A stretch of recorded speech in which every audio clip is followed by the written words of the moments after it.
But what were you doing before real estate?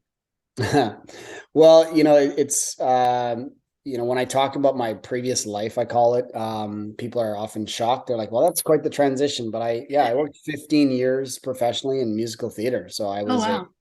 singer, dancer, and actor. That was my full-time gig. I worked over in Japan in 2002, and I was able to save up some money while I was working over there because they paid for our apartments and our train passes and bicycles and gym memberships, and we got a per diem and a salary bonus at the end of the year. So I Yeah. never touched my salary the whole year, and I got a nice little bonus at the end of the year as well. So I came back to Canada and I had money, a little bit of money. Like, at the time I felt like I was a millionaire.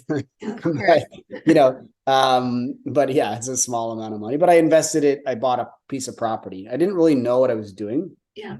I wouldn't say that I was educated in any way. I kind of just thought, well, this is the only thing that I've heard is when you have money, you should buy a house because it's a good investment, right? And Yeah. so I ended up buying a property in Alberta where I grew up. I think that a lot of people don't think of, and that's to buy your first property as an investment property, which is really what I did, because I had no intentions of ever living in Red Deer again. But I thought I was going to buy it and then finish the basement Yeah. renovation, because it was a brand new build, and then sell it and then take the profit and move on to the next one. And I didn't sell it. I kept it. I rented it out for 4 years. The market went crazy in Alberta. I almost doubled my money.